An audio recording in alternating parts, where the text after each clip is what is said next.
Número 1. Los 24 ancianos. La Biblia narra la presencia de innumerables seres que han cautivado a la humanidad a lo largo del tiempo. ¿Quiénes constituyen los 24 ancianos? Más allá de nuestra capacidad de comprensión, se encuentra un majestuoso salón celestial, resplandeciente con luz divina y majestuosidad. Este lugar es excepcional.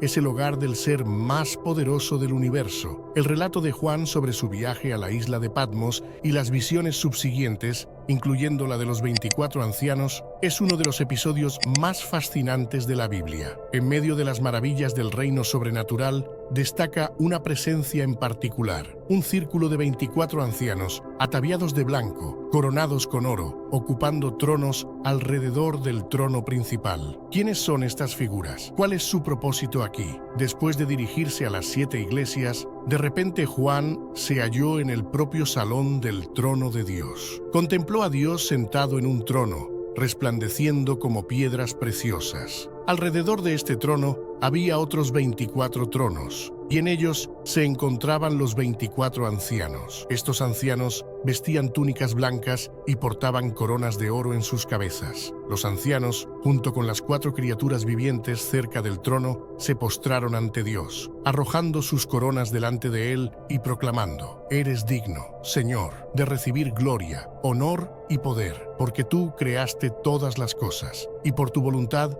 existen y fueron creadas». Apocalipsis 4, versículo 1. No hay lugar en el libro del Apocalipsis donde las identidades de los 24 ancianos sean detalladas. Sin embargo, es altamente probable que representen a la Iglesia. Algunos sostienen que son seres angelicales, pero esta posibilidad es poco probable. Es evidente que ellos reinan junto a Cristo al estar sentados en tronos. Se enfatiza repetidamente que la Iglesia gobierna y reina con Cristo. La palabra griega traducida como ancianos en este contexto nunca se utiliza para referirse a ángeles. Se emplea exclusivamente para describir a hombres que han alcanzado cierta edad y son aptos para liderar la Iglesia. Dado que los ángeles no envejecen, el término anciano no puede aplicarse a ellos. Aunque los ángeles pueden ser vistos vistiendo blanco, este color está más comúnmente asociado con los creyentes, simbolizando la justicia de Cristo que nos es atribuida en la salvación. Los ancianos llevan coronas de oro, indicando que no son ángeles. Los ángeles nunca son retratados con coronas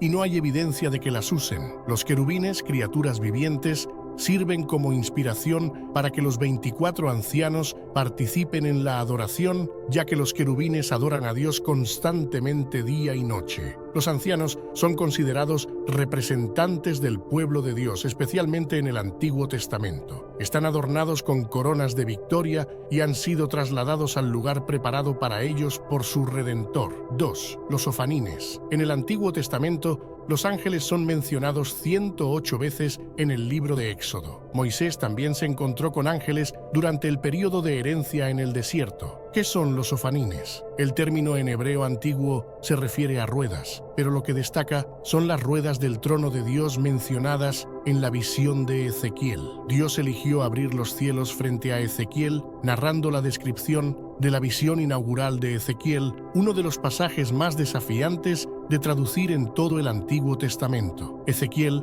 primero relata dónde estaba cuando tuvo la visión. Trata de expresar algo que no podía describir claramente, usando comparaciones y metáforas para transmitir una idea de lo que experimentó. Al observar una nube oscura y amenazante de relámpagos y fuego aproximándose desde el norte, dentro de la nube había 4 seres iluminados que brillaban intensamente. Antes de ver a los ofanines, Ezequiel vio criaturas que posteriormente identificó como querubines. Después de contemplar a los querubines, Ezequiel vio las ruedas, parecidas a las ruedas de un carro. La mejor manera de imaginar lo que vio Ezequiel es pensar en un giroscopio. Ezequiel describía algo capaz de moverse en cualquier dirección sin necesidad de girar. Es importante tener en cuenta que Ezequiel estaba intentando describir lo indescriptible. Ahora bien, mientras observaba a los seres vivientes, una rueda estaba en el suelo junto a ellos, una para cada uno de los 4. La apariencia de la rueda y su funcionamiento eran como el topacio centelleante, y las 4 tenían la misma forma. Su aspecto y funcionamiento eran como si una rueda estuviera dentro de otra. Cuando se movían, lo hacían en cualquiera de las 4 direcciones, sin girar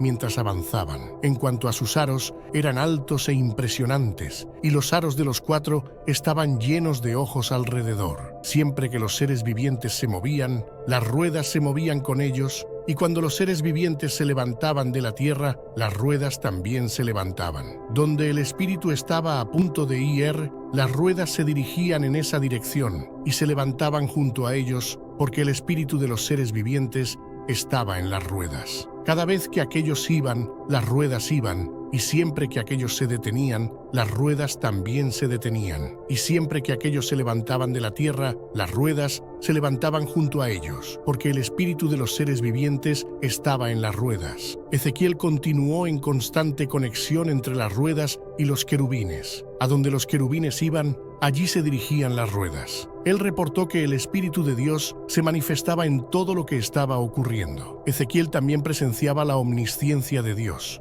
Los múltiples ojos que vio simbolizaban la total conciencia de Dios. Él ve y conoce todo. Este extenso libro se inicia con una visión en la cual Ezequiel recibe una revelación de Dios acerca de 4 figuras angelicales. En esta visión, Dios llama al profeta para ser su portavoz y vigía para los exiliados hebreos. Esta visión constituye la primera de 4 en el libro. Puede resultar desafiante visualizar lo que Ezequiel observó o expresó en este pasaje. El sentido es de un conocimiento e inteligencia extraordinarios. Los ofanines también se mencionan de manera similar en Ezequiel 10. Ezequiel debería comprender que el carro o trono, carro de Dios, estaba en movimiento. La imagen puede parecer extraña para el lector contemporáneo, pero es fundamental recordar que esta es una experiencia visionaria y las características surrealistas pueden abrumar el realismo. Número 3. El Behemoth. Imaginen a un aterrador elefante africano de 7 toneladas avanzando hacia ustedes con su trompa extendida,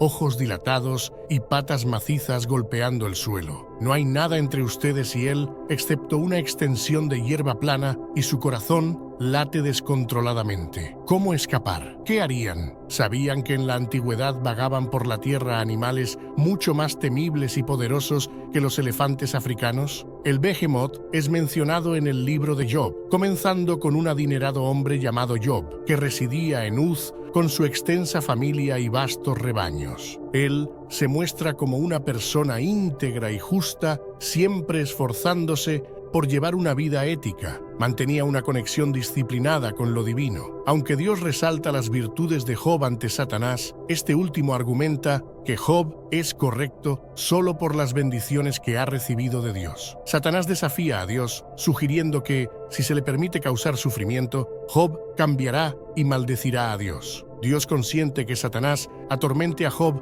para poner a prueba esa audaz afirmación, pero le prohíbe quitar la vida de Job. En un solo día, Job recibe 4 informes, cada uno indicando que sus ovejas, siervos y 10 hijos murieron debido a invasores o desastres naturales. En medio de su dolor, Job rasga sus vestiduras y se afeita la cabeza, pero en sus plegarias sigue alabando a Dios. Satanás regresa al cielo y Dios le da otra oportunidad de poner a prueba la resistencia de Job. Job maldice su día de nacimiento, comparando la vida y la muerte con la luz y la oscuridad. Desearía no haber nacido y que su llegada al mundo hubiera estado velada por la oscuridad, sintiendo que la vida solo añade a su agonía. Se pregunta por qué Dios evalúa a las personas según sus acciones, cuando Dios tiene el poder de corregir o perdonar rápidamente sus acciones. Job está perplejo sobre cómo un ser humano puede satisfacer completamente la justicia de Dios, ya que los caminos de Dios son misteriosos y van más allá de la comprensión humana. La prueba lleva a Job al límite y como resultado se vuelve resentido, ansioso y aterrado. Lamenta la injusticia de Dios al permitir que los malvados prosperen, mientras él y otros hombres justos sufren. Job desea confrontar a Dios y protestar, pero no puede encontrar esencialmente a Dios. Cree que la sabiduría está oculta para la humanidad, pero decide buscarla temiendo a Dios y evitando el mal. Al final, Dios decide intervenir. En 36 ocasiones, Job oró a Dios para tener una conversación con él. Su deseo se cumple. Ambas ocasiones en que Dios se comunica con Job ocurren en medio de una tormenta. Hay un tono humorístico en la forma en que Dios se dirige a él. Dios le recuerda a Job que es el creador de todo. Repasa su asombrosa labor de crear y sostener el mundo, preguntándole a Job si podría igualar esa obra. Concluye preguntando si Job es capaz de juzgar, diciéndole que es presuntuoso pensar que Dios debe explicarse a él. Job se siente pequeño. Finalmente, Job responde: «Soy indigno. ¿Cómo puedo responder a ti? Pongo mi mano sobre mi boca. Hablé una vez, pero no tengo respuesta. 2 veces, pero no diré más nada». En la segunda ocasión, Dios no habla de sí mismo como creador, sino de sus criaturas. El discurso tiene un tono humorístico una vez más. Le pregunta a Job sobre sus opiniones sobre el Behemoth, como si estas criaturas míticas tuvieran las respuestas a preguntas fundamentales de la vida. Job 40, versículos 15 a 19. Ahora observa al Behemoth que creé contigo. Él se alimenta de hierba como un buey. Su fuerza está en sus lomos y su poder en los músculos de su vientre. Mueve su cola como un cedro. Los nervios de sus muslos están entrelazados. Sus huesos son como tubos de bronce. Sus miembros son como barras de hierro. Él es el primero de los caminos de Dios. Solo su creador puede acercar su espada a él. Antes, el enfoque estaba más en el misterio de la creación animal, pero ahora cambia al temor y aún así la magnificencia de las creaciones de Dios. La identidad del gigante. El Behemoth es una de las pocas criaturas bíblicas que los historiadores han debatido durante mucho tiempo. La comunidad académica aún está tratando de llegar a un consenso sobre muchos aspectos de esta criatura, pero se conocen 2 cosas. Era enorme y tenía un ombligo. La presencia de un ombligo indica que no es un animal que pone huevos. Leemos: él come hierba como un buey. Su poder está en los músculos de su estómago. Dios parece disfrutar al describir la maravilla de esta criatura extraordinaria, destacando su tamaño, apetito y comportamientos a lo largo del camino. La imagen es clara.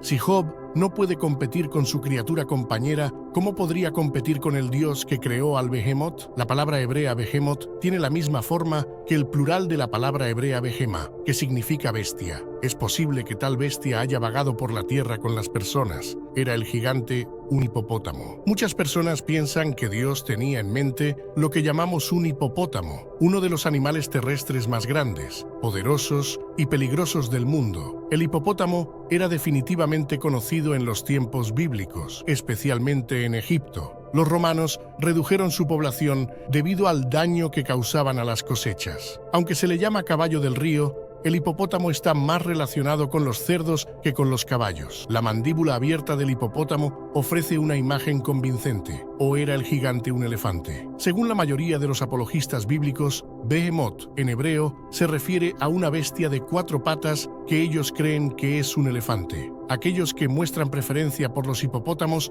lo hacen porque Job 40, versículo 23, menciona la inmensa boca del Behemoth bebiendo del río Jordán que fluye. Basándonos en el versículo 19, parece que la criatura descrita en el relato de Job era demasiado colosal para que las personas de esa época la derrotaran. Estas descripciones no pueden ser atribuidas a ninguna criatura actual. A lo largo de la historia registrada, la humanidad ha cazado y abatido elefantes y los ha domesticado para diversos propósitos, como trabajo y guerra. Cuando el libro de Job describió al Behemoth como la principal de las creaciones de Dios, tan poderoso que solo su creador puede acercarle la espada, no era una exageración. Número 4. El Leviatán. Comparado con el aterrador e incontrolable poder del Leviatán, el orgullo y la grandeza del ser humano no eran nada de qué presumir. Cuanto más humilde sea el ser humano en presencia de Dios. Y ese es el punto. Ni Job ni nadie más tiene el derecho de cuestionar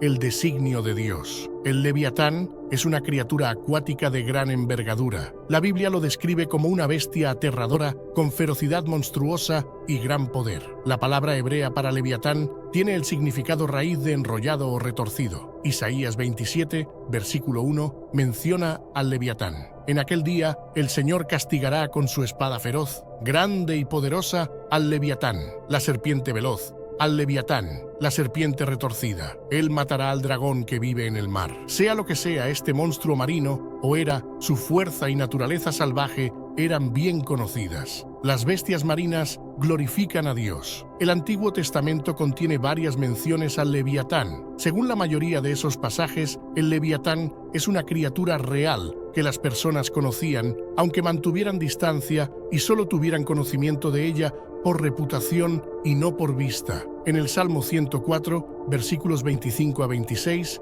Dios es alabado como aquel que creó el hábitat para el Leviatán. Para contrarrestar la alta opinión que Job tenía de sí mismo, Dios quería mostrarle a este hombre cuán insignificante era en el gran esquema de las cosas, utilizando a Job como ejemplo. Job 41 proporciona más detalles sobre el Leviatán como una criatura marina real. En ese capítulo, Dios describe al Leviatán, destacando su tamaño, fuerza y ferocidad. Job 41, versículos 1 a 5. Puedes pescar al Leviatán con un anzuelo o sujetar su lengua con una cuerda. Puedes poner una cuerda en su nariz o perforar su mandíbula con un gancho. Te hará muchas súplicas, te hablará con palabras amables, concertará un pacto contigo, lo tomarás como siervo para siempre. Jugarás con él como con un pájaro y lo atarás para tus jóvenes hijas. Esta criatura fue mencionada por primera vez en Job 3, versículo 8, que aquellos que maldigan el día, maldigan a aquel que está dispuesto a despertar al Leviatán. En ese contexto, Job se refiere a cómo los marineros y pescadores maldecirían a la amenazante criatura conocida como Leviatán. De manera similar, con intensa emoción, Job maldijo el día en que nació. Generalmente, el Leviatán es considerado un monstruo marino mítico o dragón que aterroriza a los marineros y pescadores. Sin embargo, en el contexto de Job 41, Dios no parece considerar al Leviatán mítico. Hay opiniones divergentes sobre la descripción del Leviatán. Algunos sugieren que podría ser un dinosaurio antiguo similar a un dragón, que pudo haber sobrevivido hasta la época de Job o permanecido en la memoria de la humanidad, sirviendo como un ejemplo para que Dios se refiriera. Por otro lado, algunos creen que el Leviatán es simplemente un cocodrilo poderoso. En este contexto, el propósito de Dios al proporcionar a Job este relato del Leviatán es demostrarle a Job cuán impotente es él ante esta criatura. No hay nada que Job pueda hacer para detener a esta poderosa criatura. Job no tiene ninguna posibilidad. Número 5. Los querubines. Los querubines son un grupo de seres celestiales creados por Dios. Son los primeros en la jerarquía angélica que aparecen en la Biblia inmediatamente después de la caída de Adán y Eva. Génesis 3 registra los eventos en el jardín del Edén. Habiendo violado el mandamiento de Dios de no comer del árbol del conocimiento del bien y del mal, era probable que Adán y Eva extendieran sus manos y tomaran también del árbol de la vida y vivieran para siempre. Como resultado, fueron expulsados de su paraíso terrestre. Pero, ¿qué impediría a Adán volver al jardín y desobedecer a Dios nuevamente? La respuesta se da en este versículo. Génesis 3, versículo 24. Entonces expulsó al hombre y colocó al este del jardín del Edén a los querubines y la espada flameante que se revolvía por todos los lados para guardar el camino del árbol de la vida. A partir de estas dos fuentes en la Biblia, parece que la principal responsabilidad de los querubines podría ser declarar la pecaminosidad del hombre y proteger la presencia de Dios de los hombres pecadores. Por mucho que Adán anhelara volver al jardín del Edén, los querubines le recordaban que había quebrantado la ley de Dios. El sumo sacerdote de Israel era permitido entrar en el Santo de los Santos una vez al año para contemplar el propiciatorio. Estoy seguro de que él debió haber sentido en cada ocasión: no pertenezco aquí, en la santa presencia de Dios, porque soy un pecador. Los querubines son seres reales y poderosos. Sin embargo, los querubines en la Biblia a menudo representaban cosas celestiales. Fueron integrados en el diseño del arca del pacto y del tabernáculo, por orden de Dios. Los querubines mostrados en Ezequiel 10 no solo tienen alas y manos, sino que también están llenos de ojos, rodeados por ruedas dentro de ruedas. Sin embargo, Ezequiel también pinta un tono sombrío en el capítulo 10, y los querubines proporcionan una pista. Los querubines hacían más que proteger el lugar más santo de Dios, de aquellos que no tenían derecho a estar allí. También aseguraban el derecho del sumo sacerdote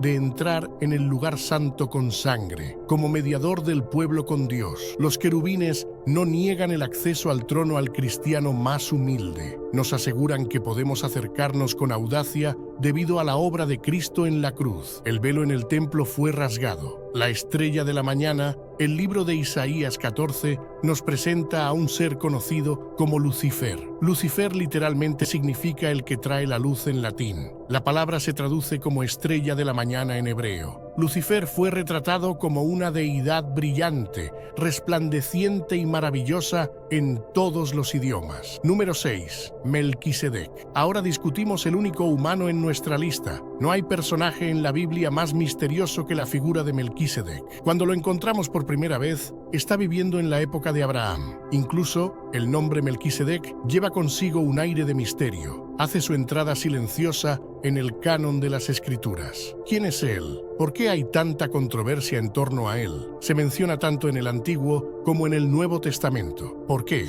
Que Dios bendiga a todos por ver el video. Si les gustó y desean ver más, por favor, suscríbanse al canal, compartan sus ideas y opiniones y no olviden dar ese apreciado me gusta.